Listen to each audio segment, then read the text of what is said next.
7 নম্বর word BNP কর্তৃক আয়োজিত যুবদল, ছাত্রদল, স্বেচ্ছাসেবক দল, কৃষক দল, শ্রমিক দল, তাঁতি দল, মৎস্যজীবী দল সহ সকলের আয়োজনে আজকের এই সম্প্রীতি সভার সম্মানিত সভাপতি জনাব শওকত হোসেন ফেলু, আমাদের মাঝে উপস্থিত আছেন মোশাররফ হোসেন মুসা কমিশনার, আমার সদ্য চাচা ওয়াহিদ আলী লস্কর, বারবার নির্বাচিত সাবেক কমিশনার মিজানুর রহমান, ওয়াহিদ আলী লস্কর, আহমেদ আলী পাতা এবং উপস্থিত আছেন যিনি বারবার নির্বাচিত কমিশনার এবং পৌর বিএনপির যুগ্ম আহ্বায়ক জনাব আনোয়ার হোসেন কমিশনার, সম্মানিত নেতৃবৃন্দ, আর এই এলাকার যেসব মুরব্বীরা এতক্ষণ বক্তব্য রেখেছেন, বিশেষ করে কৃতজ্ঞতা জানাই যিনি আমাদের সময়ে, আমরা যখন স্কুলে লেখাপড়া করেছি আমাদের সময় শিক্ষক ছিলেন। আমাদের ভূষণ স্কুলের শিক্ষক না হলেও তখন 2 জন হেড শিক্ষকের নাম সেটা কালীগঞ্জবাসী জানতেন। একজন ছিলেন আব্দুল রহিম স্যার আর একজন ছিলেন হাবিবুর রহমান স্যার। এবং আপনারা পেয়েছেন কিনা বা এখন পড়েন কিনা জানি না, রহিমান রহমান একটা গ্রামার বই ছিল, আমরা সেই বইগুলো পড়েছি। আমি শ্রদ্ধা জানাই ওনাকে, আর বিশেষভাবে শ্রদ্ধা জানাচ্ছি যাদের জন্য আজকের এই সম্প্রীতি সভা, মুসলমান, হিন্দু, বৌদ্ধ, খ্রিস্টান, সেই হিন্দু সম্প্রদায়ের একজন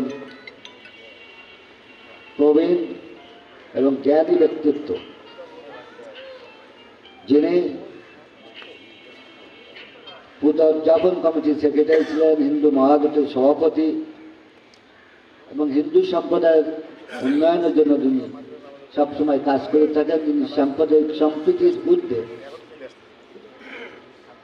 যাকে হিন্দু বলে, মুসলমান, খ্রিস্টান, যে ধর্মেরই মানুষ হোক, উনি হচ্ছে একজন মানবতার মানুষ, মানবিক দিক নিয়েই তিনি বেশি কাজ করেন। আমাদের শ্রদ্ধেয় নন্দী কাকা এবং সকল পর্যায়ের নেতৃবৃন্দ, সম্মানিত নেতৃবৃন্দ, উপজেলা এবং পৌর বিএনপির যে সকল নেতৃবৃন্দ আছেন, আমাদের শ্রমিক নেতা আব্বাস আছে, তবে শ্রমিক নেতা ভাগ্নে ফরিদ আছে। আমরা কাউকে আসলে কারো বক্তব্য শোনার সময় পাই নাই, বা এই ওয়ার্ডবাসীর পক্ষ থেকে আমি আপনাদের কাছে ক্ষমা চাচ্ছি বক্তব্য দিতে না পারার জন্য। সম্মানিত নেতৃবৃন্দ, এই সুন্দর একটি সন্ধ্যায় সুন্দর একটি প্রোগ্রাম করার জন্য আপনাদেরকে ধন্যবাদ জানাচ্ছি। এবং এই ওয়ার্ডের প্রোগ্রাম করতে এসে সর্বপ্রথমে আমি শহীদ বুদ্ধিজীবীদেরকে শ্রদ্ধাভরে স্মরণ করছি। আপনারা সকলেই জানেন আজকে শহীদ বুদ্ধিজীবী দিবস। বিশেষভাবে স্মরণ করছি এই এলাকায় আসলে যার কথা মনে পড়ে, যিনি কালীগঞ্জ উপজেলা বিএনপির সাবেক সাংগঠনিক সম্পাদক, সাবেক সভাপতি, সর্বশেষ যুগ্ম আহ্বায়ক, তিলোচনপুর ইউনিয়নের সাবেক চেয়ারম্যান, আমাদের সকলের অত্যন্ত কাছের মানুষ মকলেছুর রহমান পলাশ, যে পলাশ এক সময় যুব সমাজের আইডল ছিল। এই বাস স্ট্যান্ডে কোনো প্রোগ্রাম করতে হলে পলাশ ছাড়া প্রোগ্রাম করা খুব কঠিন ছিল। সেই পলাশকে শ্রদ্ধা করে স্মরণ করছি এবং আজিবর মণ্ডল শহীদ ব্যক্তিদের আল্লাহ রাব্বুল আলামিনের কাছে প্রার্থনাকে তাদেরকে জান্নাতবাসী করে। সম্মানিত নেতৃবৃন্দ,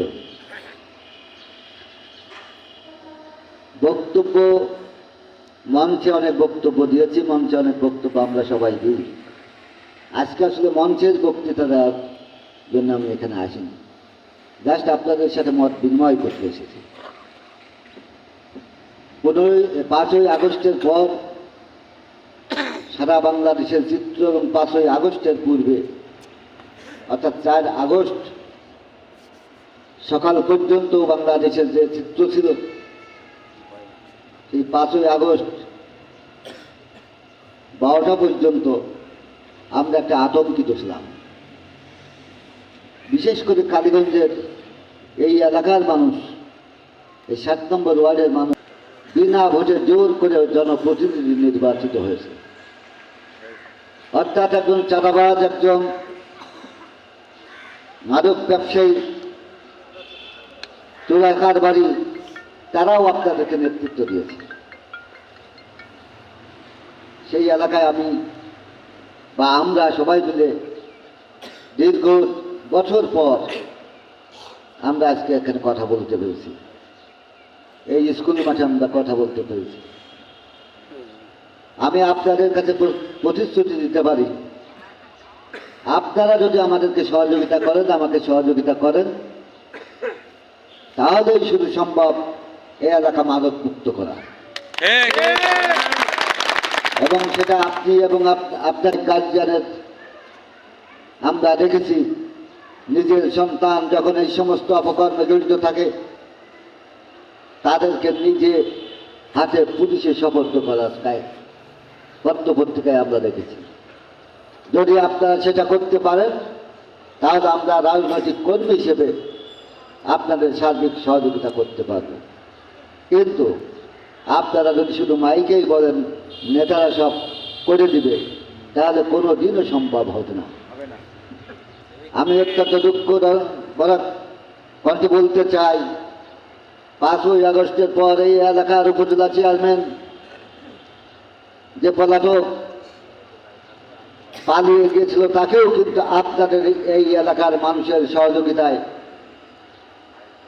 এবং আমাদের দলের কিছু লোকের সহযোগিতায় তাকে বাসা বাড়িতে তুলে দেওয়ার ব্যবস্থা করা হয়। আমি হুঁশিয়ার করে দিতে চাই, সাবধান করে দিতে চাই, আওয়ামী লীগের 17 বছরের আমলে যারা সন্ত্রাস করেছে, চাঁদাবাজি করেছে, চোরাকারবাজি করেছে, আমার আপনার যারই আত্মীয় হোক, যারই মামু খালু হোক, বাংলাদেশ জাতীয়তাবাদী দল বিএনপি কালীগঞ্জ উপজেলা পৌর শাখা, তাদেরকে কেউ যদি আশ্রয় প্রশ্রয় দেন, দলীয়ভাবে সাংগঠনিক সিদ্ধান্ত নিতে কিন্তু আমরা বাধ্য হব।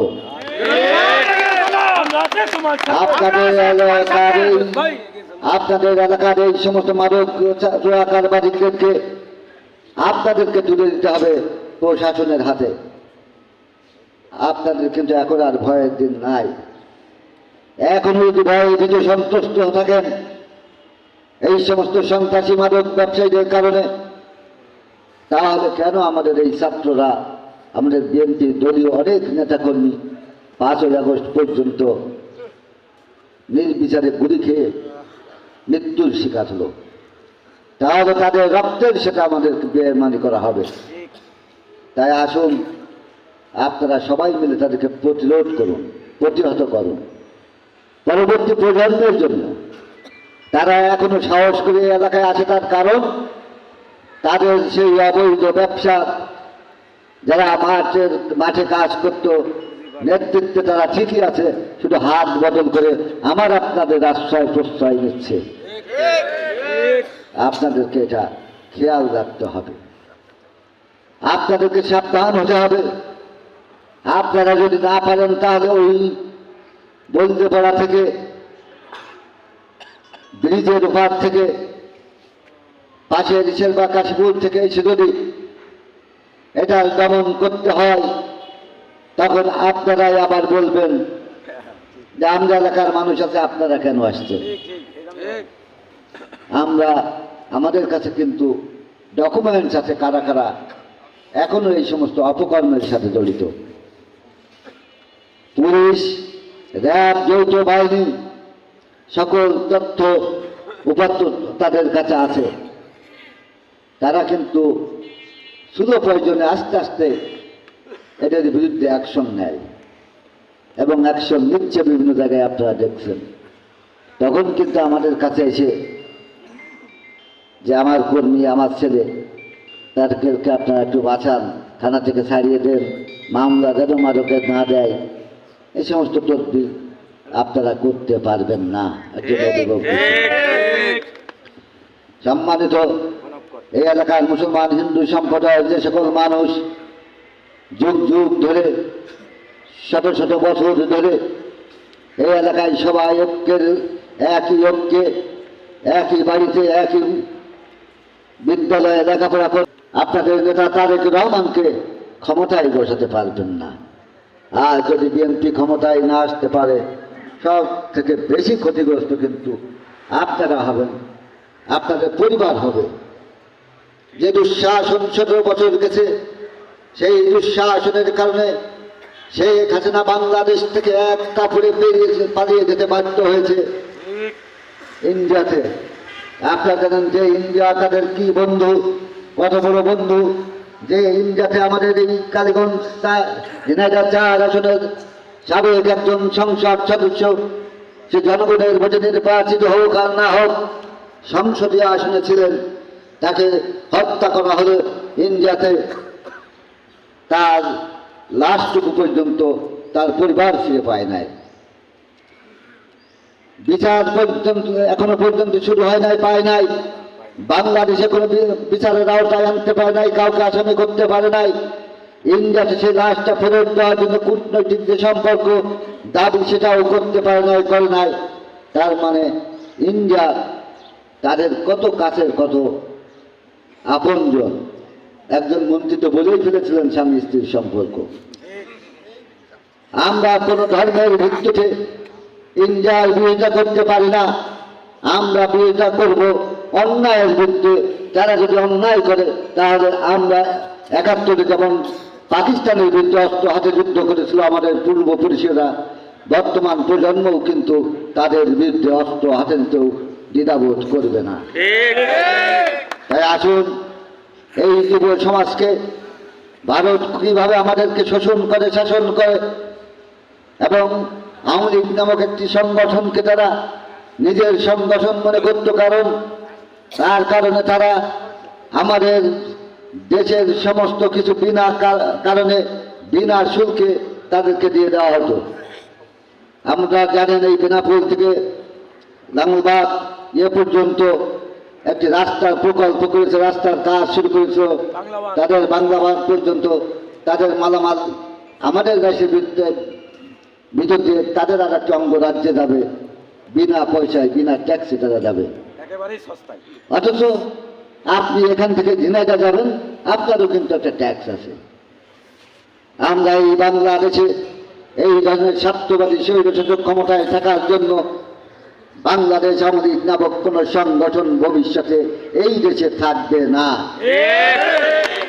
তাই আসুন, আগামী নির্বাচনে যাতে আমরা সবাই মিলে কাজ করতে পারি, আমাদের ভোটাররা যাতে সুষ্ঠুভাবে ভোট দিতে পারে, আমার আপনার অপকর্মের দায় যেন নির্বাচনে কোনো প্রভাব ফেলতে না পারে, তার জন্য আমাদের ঘরে ঘরে কাজ করতে হবে, এবং আমার যে নন্দী কাকার কাছে অনুরোধ করব, আমাদের হিন্দু সম্প্রদায়ের আপনি নেতা,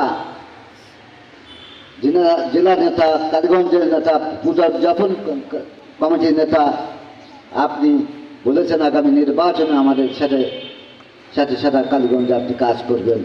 ধন্যবাদ জানাই, সাধুবাদ জানাই। তার পূর্বে আমি আপনার কাছে অনুরোধ করব যে আমাদের হিন্দু সম্প্রদায়ের কোন কোন জায়গায় কি সমস্যা তৈরি হচ্ছে, তার একটা তালিকা করে আমাদের নেতৃবৃন্দের কাছে বা আমার কাছে আপনি দিবেন। যদিও আমরা ক্ষমতায় নাই, এখনো ক্ষমতায় আসতে পারে নাই, তারপরেও আমরা সামগ্রিকভাবে সেই সমস্ত সমস্যার সমাধান করব। আপনারা দেখেছেন অনেক পূজা মণ্ডপ আপনাদের, সেখানে রাস্তাঘাট নাই। আমরা